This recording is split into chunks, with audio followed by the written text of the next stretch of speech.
እንደምናችሁ የተወደዳችሁ በለንደን ደርቢ አርሰናል ቼልሲን 1-0 አሸንፏል። የአርቴታ ቡድን አሁን ላለፉት 7 ጨዋታዎች በለንደን ባላጋራው በቼልሲ ሳይሸነፍ ተጉዟል።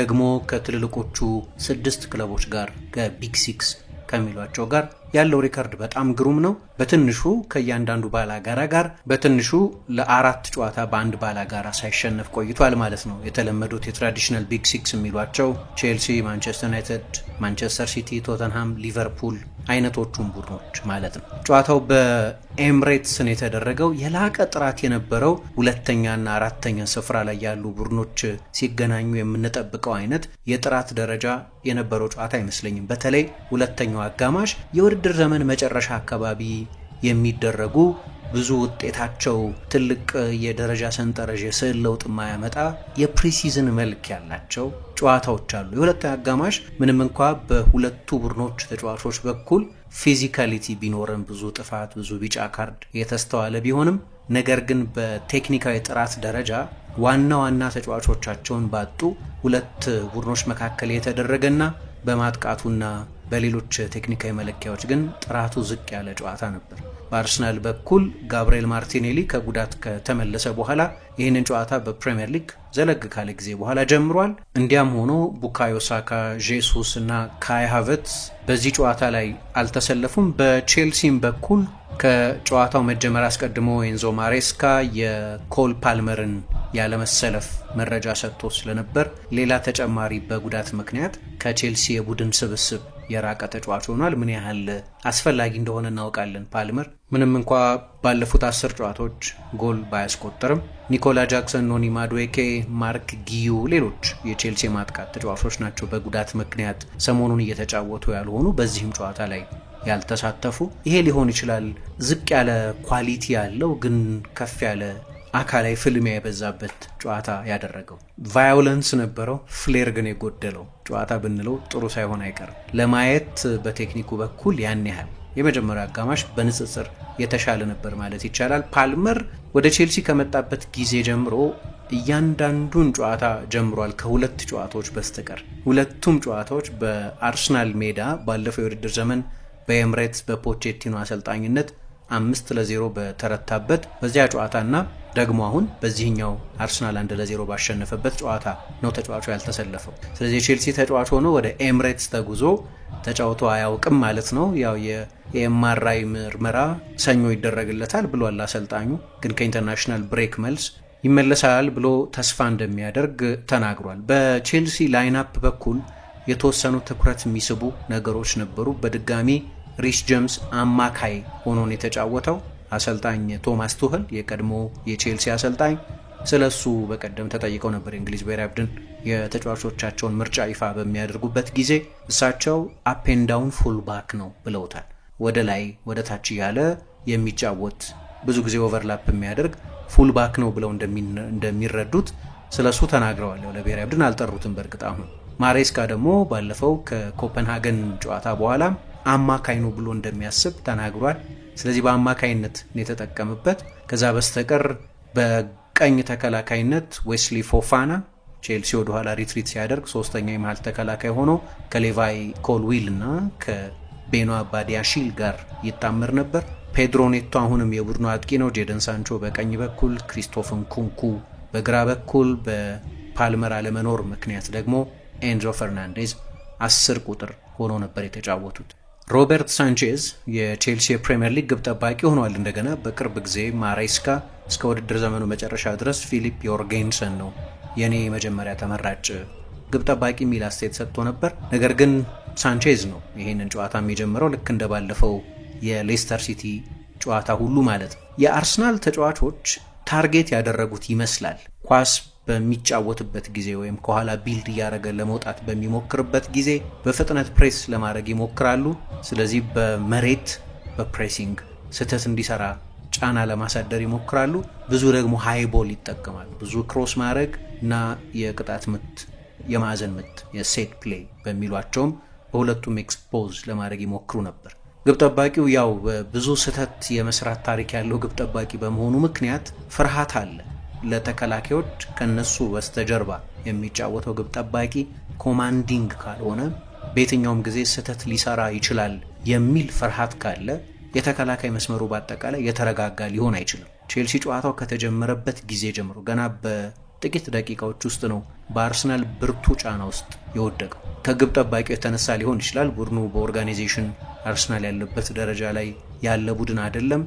ስለዚህ ጨዋታው ከተጀመረበት ጊዜ ጀምሮ የአርሰናል ጎል ማስቆጠር የማይቀር እንደሆነ ያ ሴንስ ኦፍ ኢኔቪታቢሊቲ የሚሉት እንደው መቆጠሩ አይቀርም የሚል ስሜት የሚፈጥር አይነት አጀማመር ነው የነበረው። አርሰናል ከረጅም ጊዜ በኋላ በማዕዘን ምት ጎል አስቆጥሯል። ለመጨረሻ ጊዜ በማዕዘን ምት ጎል ያስቆጠረው ከኒውካስል ጋር በፕሪሚየር ሊግ ጨዋታውን ባደረገ ጊዜ ልክ እንዲሁ በሌላ የለንደን ደርቢ ዶሚኒክ ሶላንኬ ራሱ ላይ ባስቆጠረው ጎል አማካይነት ነው። ያ ከሆነ ከ2 ወር በላይ ሆኖታል። በሁሉም ውድድሮች አርሰናል ላለፉት 13 ጨዋታዎች ከቆሙ ኳሶች ጎል አላስቆጠረም። በቻምፒየንስ ሊግም በፕሪሚየር ሊግም በመካከል የካራባው ካፕ የግማሽ ፍጻሜ መልስ ጨዋታም ተደርጎ ስለነበር 53 የማዕዘን ምቶች ተመተዋል። አርሰናል ለመጨረሻ ጊዜ በማዕዘን ምት ጎል ካስቆጠረ እንደምታውቁት ባለፉት 2 የውድድር ዘመናት የአርሰናል ከቆሙ ኳሶች ጎል የማስቆጠር ሪከርድ ከቡድኑ ዋና የጥንካሬ መሰረቶች መካከል አንደኛው ነበር።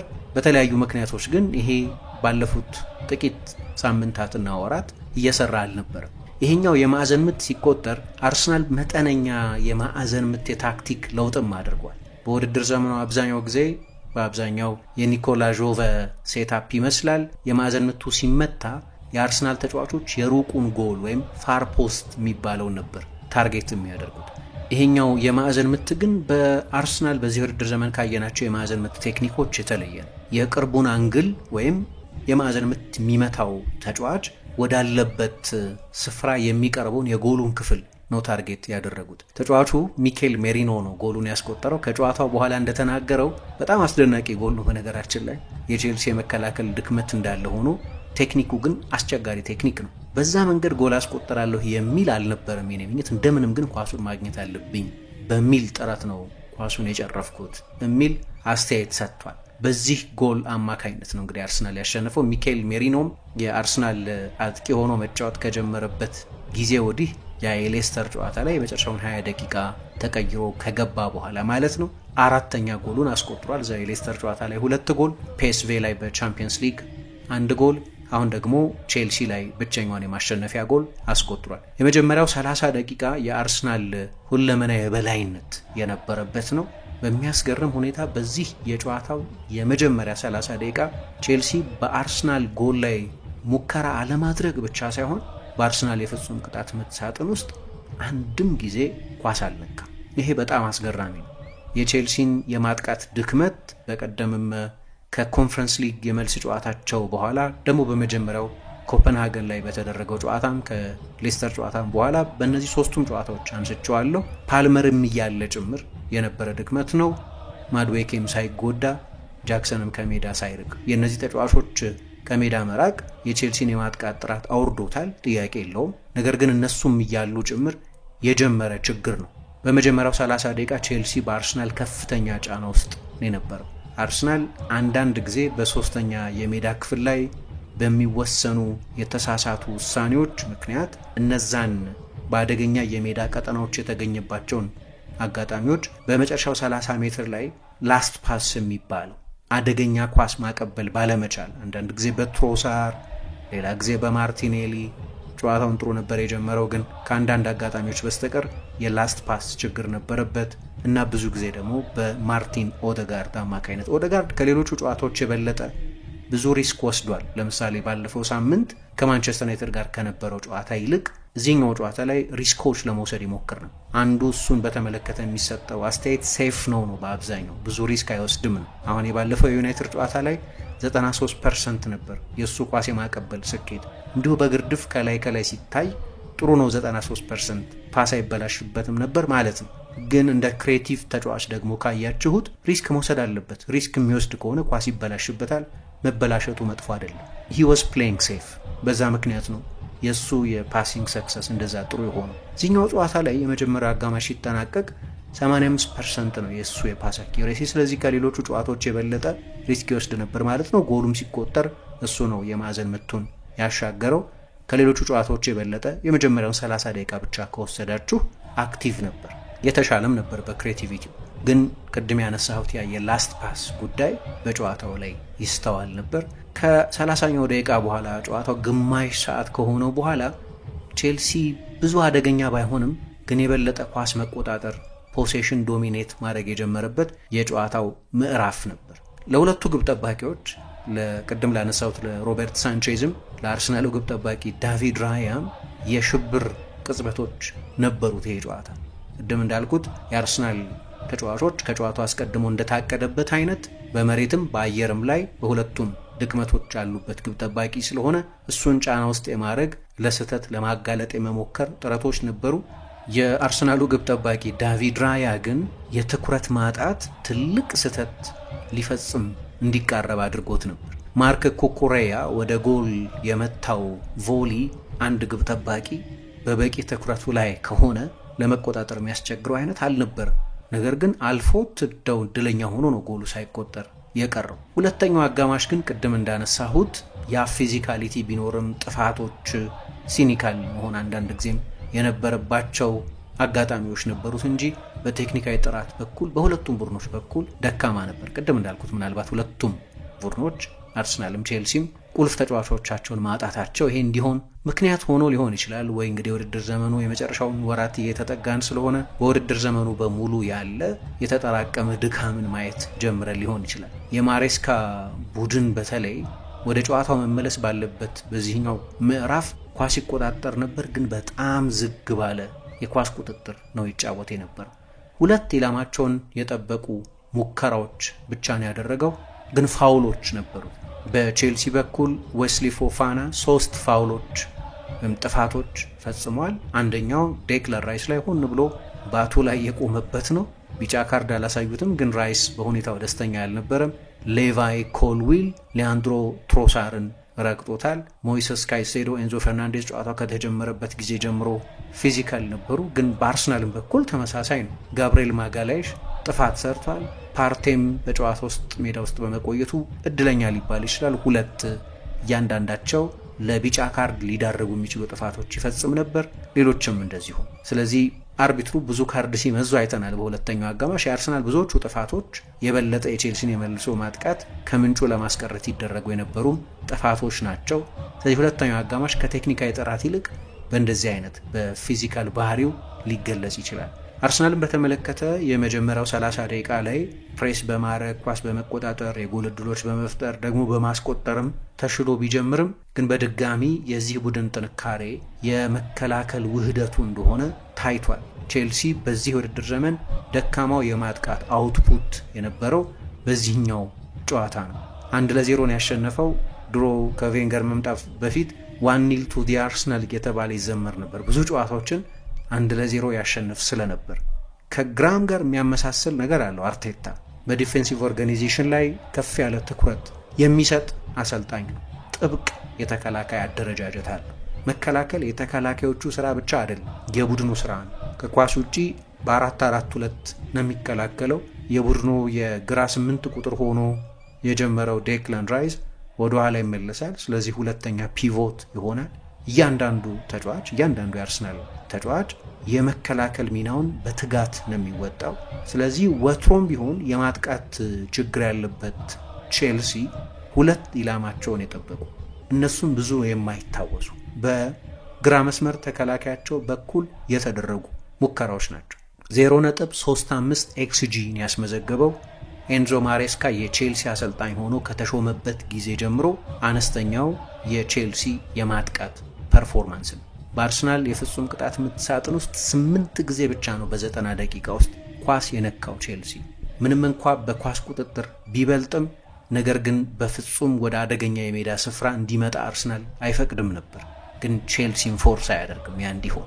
በተጋጣሚ ቡድን የፍጹም ቅጣት ምት ሳጥን ውስጥ 8 ጊዜ ብቻ ኳስ ሲቀባበል ከ2017-18 ወዲህ ወይም ባለፉት 7 ዓመታት አነስተኛው ነው ማለት ነው። አርሰናል ቼልሲ ኳስ እንዲቆጣጠር የፈቀደው ብዙ አደጋ ሊፈጠር በማይችልበት የሜዳ ስፍራ ነው። ግብ ጠባቂው የመሃል ተከላካዮቹ የቡድኑ 6 ቁጥር ወደ አደገኛ የሜዳ ክፍል ከመሸጋገሩ አስቀድሞ የአርሰናል ፕሬስ እዛው ያስቀረዋል። ከመጣም የአርሰናል ተከላካዮች በሚገባ ይቋቋሙታል ማለት ነው። ስለዚህ በመከላከል በኩል እጅግ የተዋጣለት ፐርፎርማንስ ነበር። ስለ ቼልሲ የማጥቃት ችግር አነሳለሁ።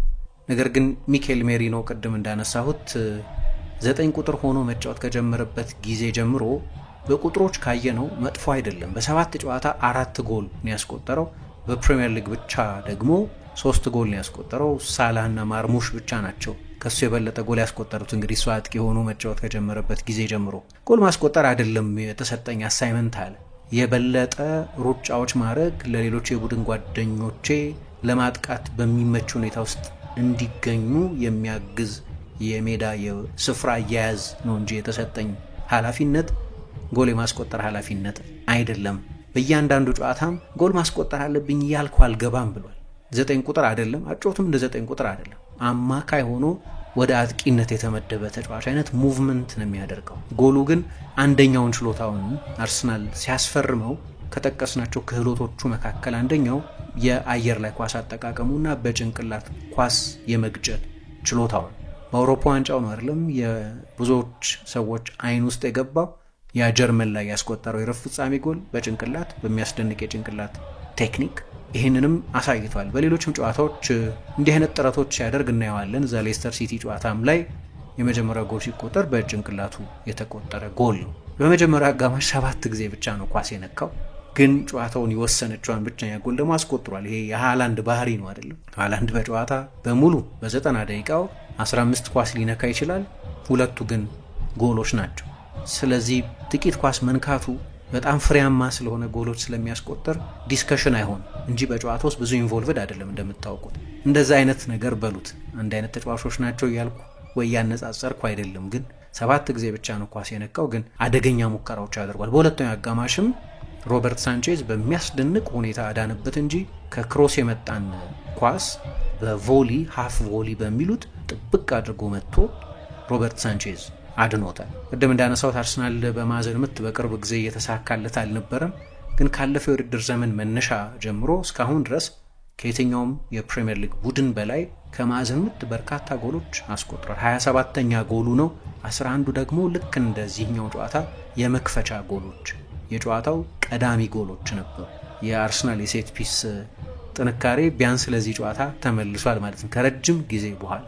የአርሰናል ከቢግ 6 ክለቦች ጋር ያለውም ሬከርድ ግሩም ነው። ቅድም መነሻዬ ላይ እንዳነሳሁት አሁን በቼልሲ ላለፉት 7 ጨዋታዎች አልተሸነፈም። በቶተንሃም 6 ጨዋታ፣ በሊቨርፑል 5 ጨዋታ፣ በማንቸስተር ዩናይትድ ላለፉት 5 ጨዋታዎች፣ በሲቲ ደግሞ ላለፉት 4 ጨዋታዎች በፕሪሚየር ሊግ ብቻ ከሆነ የምንወስደው አልተሸነፈም። ለመጨረሻ ጊዜ በቢግ 6 ቡድን የተሸነፈው በ2023 በማንቸስተር ሲቲ በተረታ ጊዜ ነው። 2 ዓመት ሊሆነው ነው። ኤፕሪል ሲመጣ 2 ዓመት ይደፍናል። ስለዚህ ረጅም ጊዜ ነው በእንደዚህ አይነት ባላጋራዎች ከተረታ።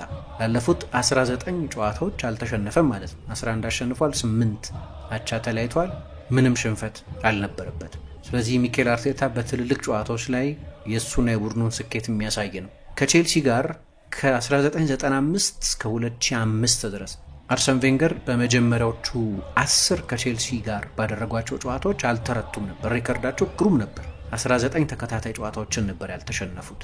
ከዚያ በኋላ ለመጀመሪያ ጊዜ ነው እንዲህ አይነት ሰፊ በቼልሲ ላይ የበላይነት ወስዶ የመቆየት ታሪክ አርሰናል የጻፈው። ላለፉት 7 ጨዋታዎች ደግሞ 3 ተከታታይ የኤምሬትስ ወይም የሜዳው ጨዋታዎችን ድል አድርጓል። ያለፉት 3 ሲዝኖች ላይ 2023፣ 2024 ደግሞ አሁን 2025 ላይ ግን ድክመቶች አሉ አርሰናልን። አሁን የቻምፒየንስ ሊግ ቦታ አደጋ ውስጥ የለም። ሁለተኛ ሆኖ ለሶስተኛ ተከታታይ የውድድር ዘመን የማጠናቀቅ እድሉም በጣም ሰፊ ነው። በዚህ ድሉ ምክንያት ከኖቲንጋም ፎረስት በ4 ነጥብ ከፍ ብሎ ደግሞ 4ኛ ስፍራ ላይ ካለው ከቼልሲ በ9 ነጥብ ርቆ ስለሆነ ያለው ሁለተኛ ስፍራን የማረጋገጡ ጉዳይ ብዙ ጥያቄ ምልክት ውስጥ የሚገባ አይመስልም። የቻምፒየንስ ሊግ ጉዳይ በተለይ በጭራሽ አደጋ ውስጥ አይደለም። ነገር ግን በዚህ የውድድር ዘመን አርሰናል በዚሁ ዓመት ለቻምፒየንስ ሊግ ሩብ ፍጻሜ ከመቁት ቡድኖች መካከል አንደኛው ነው። ከሪያል ማድሪድ ጋር ኤፕሪል 8 ይጫወታል። መቼስ አርሰናል ደጋፊዎች በከፍተኛ ጉጉት የሚጠብቁትና በሩብ ፍጻሜ ካሉት ትልልቅ ማቻፖች መካከል አንደኛው ይሄ የሁለቱ ቡድኖች ጨዋታ ነው። ብዙዎቹ ግምቶች ለሪያል ማድሪድ የሚሰጡ ናቸው። በእንደዚህ አይነት የቻምፒየንስ ሊግ ትልልቅ ጨዋታዎች ላይ በቀደም ፓሪስ ሳን ዠርማን እንዳሳየው ሪያል ማድሪድ በአመታት ውስጥ ደጋግሞ እንዳሳየን በዚህ ውድድር ዘመን ባርሰሎናም ባየር ሚኒክም ትልልቆቹ ለቻምፒየንስ ሊግ ተስፋ ያላቸው ቡድኖች ውስጥ የሚስተዋለው አንደኛው ችሎታ የትራንዚሽን ማጥቃት ነው። በጉዳቶቹ ምክንያት አርሰናል እንደ ሳካ አይነት ወሳኝ ተጫዋች ቢያጣም ግን በትራንዚሽን በቂ አደገኝነት የለውም። በቀደም ስለ አርሰናል የማጥቃት ድክመት ከቻምፒየንስ ሊግ የፒኤስቪ ጨዋታ በፊት ሳነሳ ብዙዎቹ የአርሰናል ተጫዋቾች የቦል ቱ ፊት ተጫዋቾች ናቸው እል ነበር። ከኳስ ጋር መግባት የሚወዱ ተጫዋቾች ናቸው፣ ጀርባ የሚያጠቁ ተጫዋቾች አይደሉም። አሁን ጋብሪኤል ማርቲኔሊ ነው ትንሽ የተለየ ካራክተሪስቲክስ ያለው ተጫዋች፣ ግን የዛሬ 2 ዓመት ከተጋጣሚ ቡድን መስመር ጀርባ የሚያደርጋቸውን ሩጫዎች አያደርጋቸውም። የተጋጣሚ ቡድን መስመር የሚለጥጡ በመስመሮች መካከል ክፍት ቦታ እንዲገኝ የሚያግዙ እነዛን ኳሶች እሱ ባያጠቃቸውም ግን የባላጋራ ቡድን የተከላካይ መስመር ስትራች የሚያደርጉ ሩጫዎች ያደርግ ነበር። አንድም በጄሱስ የመጀመሪያዎቹ 3 ወይ 4 ወራት የአርሰናል አስደናቂ አጀማመር ምክንያት ከፍተኛ ሞቢሊቲ ነበረው አርሰናል። ስለዚህ ማርቲኔሊ ወደ ሴንትራል ቦታዎች የመግባት እድል ነበረው፣ ጄሱስ ወደ ግራ ይወጣ ስለነበር የዛ ሙቭመንት የአርሰናል ያጠቃላይ የዛ ቡድን ፍሉይዲቲ ውጤትም ሊሆን ይችላል። በዛ ዓመት በጣም ጥሩ ስፔስ የማጥቃት ችሎታውን አሳይቷል። አሁን እሱም ግን ፍጥነቱ ባይጠፋም ግን ከኳስ ጋር መግባት የሚመርጥ አይነት የክንፍ ተጫዋች ሆኗል። በታይፕ ካያችሁት አርሰናል ውስጥ ካሉ ተጫዋቾች መካከል ለሽግግር በጣም የተመቸው ተጫዋች እርሱ ነው። ግን ሳካም ቢኖር ትሮሳርም ሌሎቹም የአርሰናል የማጥቃት ተጫዋቾች ዋኔሪ አሁን አለ፣ እሱም ከኳስ ጋር መግባት የሚወዱ ናቸው፣ ጀርባ የሚያጠቁ የክንፍ ተጫዋቾች አይደሉም፣ ወይም ለሽግግር የተስማሙ የመልሶ ማጥቃት ተጫዋቾች አይደሉም። ቻምፒየንስ ሊግ ላይ ብዙ ጊዜ ትልልቅ ስኬት የሚያመጡት ቡድኖች እንዲህ አይነት ተጫዋቾች አሏቸው። ግን ቻምፒየንስ ሊግ ብቻ ሳይሆን ፕሪሚየር ሊግም ላይ አሁን ሊቨርፑል በዚህ ውድድር ዘመን በፕሪሚየር ሊግ ከአርሰናል የሚለየው አንደኛው ነገር በትራንዚሽንም ሲያጠቃ በጣም አደገኛ መሆኑ ነው። ጋክፖ፣ ሳላ፣ ዲያዝ አይነት ተጫዋቾች አሉት፣ ወደ ክፍት ቦታ መሮጥ የሚችሉ ተጫዋቾች፣ ከኳስም ጋር መግባት ይችላሉ ልክ እንደ አርሰናሎቹ የማጥቃት ተጫዋቾች፣ ግን ደግሞ ስፔስም ማጥቃት ይችላሉ። ይሄ ነው አንደኛው ምናልባት ክረምት ሲመጣ አርሰናል ተጫዋች መግዛት ብቻ ሳይሆን ስፔሲፊክ ኳሊቲ ፈልጎ መግዛት አለበት የሚያስብለው እንዲህኛው አይነቱ ነገር ነው። ምክንያቱም በመጀመሪያው 30 ደቂቃ ልክ ያለፈውን አይነት ብዙ ጎል ያስቆጠርበትን አይነት ብልጫ ይዞ ነበር የጀመረው። ለነ ኦዴጋርድ አይነቶቹ ተጫዋቾች አስቸጋሪ የሚሆነው ኳሱን ይዛል፣ ቀና ይላል፣ ግን ሩጫ አያገኝም። ስለዚህ እንደገና ኳሱን ሪሳይክል እንዲያደርግ ይገደዳል። ሯጮች ያስፈልጋል፣ አንፕሪዲክታቢሊቲ ይኖራቸዋል አርሰናሎች፣ ግን ለፕሌይሜከሩም ታርጌት የሚያደርገው ተጫዋች ያስፈልጋል። አሁን አንዱ ችግር ብልጫ በወሰደበትም የጨዋታው ምዕራፍ እንዲህ አይነት ጥርስ ያለው ብዙ ማጥቃት እንዳይፈጽም በቂ ሙቭመንት ከፊት የለም፣ ወደ ስፔስ የሚሮጥ ተጫዋች የለም። ስለዚህ ክረምት ላይ ተጫዋች ሲያመጣ የሆነ የማጥቃት ተጫዋች መጨመር አለበት እናውቃለን። 9 ቁጥርም ተጨማሪ ክንፍ ተጫዋቾችም ምናልባት ተጨማሪ ፈጣሪ አማካይም ሊጨምር ይችላል። አዲሱ የስፖርት ዳይሬክተር አንድሪያ ቤርታ ከኃላፊነቶቻቸው መካከል አንደኛው እንደምንሰማው አርሰናል ጫን ያለ የዝውውር ገንዘብ ኢንቨስት ሊያደርግ ይችላል ክረምት ላይ፣ ግን ይሄኛው ስፔሲፊክ የተጫዋቾች ክህሎት ላይ ሊያተኩር ይችላል ወይም ማተኮር አለበት። ሪያል ማድሪድ ከአርሰናል ጋር የሚጫወተው ቡድን አሁን አምና ቪኒሺየስ እና ሮድሪጎ አይነት ተጫዋቾች ነበሩት፣ ግን ቤሊንጋምም ቢሆን ክፍት ቦታ ያጠቃል። እንደምታውቁት ኦልሞስት አጥቂ ነበር ባለፈው የውድድር ዘመን።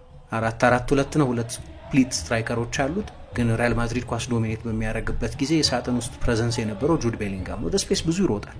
እዚህ ላይ ነው ሜቢ ምርጡን የአውሮፓ የትራንዚሽን አጥቂ ያመጡት ኪሊያን ምባፔ። ስለዚህ ሪያል ማድሪድ በተለያየ መንገድ የባላጋራ ቡድንን ጊዜ ሳይሰጥ በሰከንዶች ውስጥ ከራሱ የሜዳ ክፍል በ2 በ3 ፓሶች አደጋ መፍጠር ይችላል ማለት ነው። አርሰናል ግን እንዲህ አይነት ሯጮች የሉትም። ሳካም ቢሆን እሱም እያለ ከኳስ ጋር ነው መግባት የሚወደው። በዛ የተካነ ተጫዋች ነው፣ ልክ ነው። ግን ይሄ ጉድለት ይስተዋላል። ባለፈውም የቦልቱ ፊት ተጫዋቾች ይበዛሉ አርሰናል ውስጥ ያልኩት ለዚህ ነው። ስለ አርሰናል ይህን ያህል በሰፊው ካወራን በቼልሲ በኩል አሰልጣኝ ኤንዞ ማሬስካ በእኛና በአርሰናል መካከል ያን ያህል የተለየ ርቀት የለም የሚል አስተያየት ሰጥቷል። ነገር ግን በተለይ በማጥቃቱ በኩል የአሰልጣኙ ደካማው ፐርፎርማንስ ነው። በቀደም ከኮፐንሃገን ጋር በመጀመሪያ አጋማሽ ምንም እንኳ ታይሪክ ጆርጅ፣ ዴውዝብሪ፣ ሆልን ተጠቅሞ ቢሆንም ግን በሁለቱም የኮንፈረንስ ሊግ ጨዋታዎች ላይ የክሬቲቪቲ ችግር ነበረበት። የባለፈው በዴንማርክ የተደረገው ጨዋታ ላይ 0.04 መሰለኝ ቼልሲ የመጀመሪያ አጋማሽ ኤክስጂ ነበረው። የመጀመሪያው ጎል ሲቆጠርም ከሳጥን ውጪ ሪስ ጀምስ ያስቆጠረው ጎል። ከሳጥን ውጪ ማስቆጠር ችግር የለውም፣ ነገር ግን ከዛ አስቀድሞ የክሬቲቪቲ ችግር ስለነበረበት ያ ችግር የተበለጠ የተጋለጠበት ወይም የታየበት ነው ልለው እችላለሁ። ከሌስተርም ጋር ኩኩሬያ ከሳጥን ውጪ ነው ያስቆጠረው። በኮፐንሃገን የመልስ ጨዋታ በመጀመሪያ አጋማሽ አንድም ሙከራ አላደረገም። ስለዚህ የተጫዋቾቹ አይነት ቢለዋወጥም የቼልሲ አታኪንግ ችግር በሌሎች በርካታ ጨዋታዎችም ይስተዋል ነበር። ኮል ፓልመርም እያለ ጭምር ያለ ችግር ነው። እስካሁን ድረስ መፍትሄ ያላገኘ ችግር ነው። በተለይ ልክ እንደ አርሰናል ያለ ኳስ ደግሞ በሚያስደንቅ ኮምፓክት ብሎክ የሚጫወት ቡድን ሲሆን ቡድኑ በቂ የማጥቃት ፍጥነት የለውም። 5-0 የሚመራ አይነት ቡድን የጌም ማኔጅመንት ላይ ያለንን ይመስል እያንዳንዱን ስፔስ ለማጥቃት ያለ መጣደፍ አይታይም። ስለዚህ የተጋጣሚ ቡድን ተጫዋቾች ሪግሩፕ ያደርጋሉ። ያ የጎል ማስቆጠር ክፍተት ኦፕኒንግ ይዘጋል ማለት ነው። አሁን ይሄ ጨዋታ ላይ ለረጅም ጊዜ ያየነው ላለፉት 2-3 ወራት ያየነው የማጥቃት ድክመት አለበት። አንዱ የአፕሮች ጉዳይ ነው። የባላጋራ ቡድን ተጫዋቾች ቼልሲ በመጀመሪያዎቹ 4 ወራት ባሳየው የማጥቃት አደገኝነት ምክንያት ማክበር ጀምረዋል። ስለዚህ በኮምፓክት ሼፕ ይከላከላሉ። አንድም ግን የማሬስካ የማሰልጠን ሐሳብ ዝግ ባለ ፍጥነት የመጫወት ሐሳብ ነው። ይሄ ደግሞ በብዙ ጨዋታዎች ላይ እንዳየነው ልክ አርሰናል በዚህኛው ጨዋታ እንዳደረገው ግን ባለፉት 3 ወራት በብዙ ጨዋታዎች ላይ ደጋግመን እንዳስተዋል ነው ፔኔትሬት አድርጎ መግባት የሚችል የማጥቃት ፍጥነት የለውም። ዝም ብሎ የቦል ሪቴንሽን ኳስ መያዝ ግን በራስ የመጀመሪያ 30 ሜትር ውስጥ ኳስ ይዞ መቆየት ማለት ነው። ወይም ከ2/3 የሜዳው ክፍል በላይ የማይሸጋገር የኳስ ቁጥጥር ማለት ነው። የባላጋራ ቡድን አሰልጣኞች ቼልሲ አደጋ ይፈጥራል ብለው ስለማይገምቱ ኳሱን ትተው ለመጫወት እድል አላቸው። አርሰናል ከመጀመሪያው 30 ደቂቃ በስተቀር ያንን ያደረገው። ጨዋታው ለተጨማሪ 30 ደቂቃ ቢቀጥልም ቼልሲ ጎል የሚያስቆጥር አይመስልም ነበር። ምክንያቱም ኳሱ ከመሃል ሜዳ ብዙ አያልፍም፣ አይሻገርም። በግለሰብ ደረጃም የአንዳንድ ተጫዋቾች ፎርም የሚያሳስብ ነው። ሳንቾ ለምሳሌ በዚህ ውድድር ዘመን በ11 የተለያዩ የፕሪሚየር ሊግ ጨዋታዎች ኢላማውን የጠበቀ ሙከራ ሲያደርግ ወጥቷል። የአርሰናሉ ጨዋታ ላይ፣ የባለፈው የሌስተር፣ የሳውዝሃምፕተን፣ የቪላ፣ የብራይተን፣ የዌስትሃም ጨዋታዎች ላይ ሜዳ ውስጥ ነበር የሚታወስ ጥቅም ሰጥቷል ለማለት ያስቸግራል። ክሪስቶፈር ንኩንኩም ተመሳሳይ ነው። እንደው የሆነ ጥረት ሲያደርግ የምታዩት ፔድሮ ኔቶን ብቻ ነው። የባለፈው የአስቶን ቪላም ጨዋታ ላይ፣ ሌሎችም ጨዋታዎች ላይ ሁሌም ፍሬያማ ባይሆን በግለሰብ ደረጃ እነዚህ ተጫዋቾች ጥሩ እየተጫወቱ አይደለም። አሰልጣኙ እንዳለው 1ኛ፣ 2ኛ፣ 3ኛ የቡድናችን ከፍተኛ ጎል አስቆጣሪዎች የሉንም ብሏል። ነገር ግን ቼልሲ 1.4 ቢሊዮን ፓውንድ ለዝውውር ካወጣ በኋላ ይሄ ኢሹ መነሳት የለበትም። ጉዳቶች አሉ። የሚካኤሎ ሙድሪክ ቅጣት አለ። ይህንን ያውቁት ነበር ጥር ላይ ለምሳሌ የሚካኤሎ ሙድሪክን ቅጣት። ግን ስብስቡ ከጃንዋሪ በፊት ከነበረው ተዳከመ እኮ። ምክንያቱም ቬጋ ለቀቀ፣ ወደ ዩቬንቱስ ሄደ፣ አማካይ ነበር። ጆዋ ፌሊክስ ለቀቀ፣ ወደ ኤሲ ሚላን በውሰት ሄደ። ስለዚህ ከቤንች ለምሳሌ ታሪክ ጆርጅ እና ኬርነን ዴውዝብሪ ሆልን ነው አሰልጣኙ በዚህ ጨዋታ ላይ ጨዋታውን መለወጥ ሲፈልግ ቀይሮ ያስገባቸው። ጆርጅ በጣም ወጣት ተጫዋች ነው። ዴውዝብሪ ሆል የቻምፒየንሺፕ ደረጃ ተጫዋች ነው የነበረው። ምንም እንኳ በዚህኛው ሳምንት ግሩን ጎል ቢያስቆጥርም ግን የቼልሲ ስታንዳርድ ተጫዋች እንዳልሆነ መቼስ እስካሁን ድረስ ሜዳ ውስጥ ባየነው ጊዜ ብዙ ሜዳ ውስጥ ባይጫወትም የሆነ ሳምፕል ያየን ይመስለኛል። ስለዚህ ያለፈው ጥር ላይ የጃንዋሪ የዝውውር ገበያ ላይ ስህተት ተሰርቷል በቼልሲ በኩል። አማራጭ የለውም። ለምሳሌ ጆዋ ፌሊክስ በግራም በኩል መጫወት ይችላል። ሚካኤሎ ሙድሪክ በሚጫወትበት ወይ ሙድሪክ ሁሌ ባይጀምርም ግን የግራ ክንፍ አማራጭ ነበር። ሐሰተኛ 9 ቁጥር ሆኖ መጫወት ይችላል። ጃክሰን በሌለበት ጊዜ ደግሞ እንዲህ ፓልመር ሳይኖር ትሬኳርቲስታ ሆኖ መጫወት ይችላል። ያን ያህል የተዋጣለት ጊዜ አይደለም በቼልሲ ያሳለፈው፣ ግን የሮቴሽን ኦፕሽን ነበር። ቼልሲ እሱን ከለቀቀ በኋላ ወይ ሌላ ተጫዋች ማምጣት አለበት፣ የእሱን ማቆየት ነበረበት። በመከላከሉም በኩል ተመሳሳይ ነገር ነው። የአርሰናል እና የቼልሲን የዲፌንሲቭ ኦርጋናይዜሽን በጨዋታው ላይ በግልጽ ማየት ይቻል ነበር። መሪዎች አሉት የአርሰናል የመከላከል ዲፓርትመንት። ጋብርኤል ከኦደጋርድ መውጣት በኋላ የአምበልነት ምልክቱን አድርጎ አይተነዋል።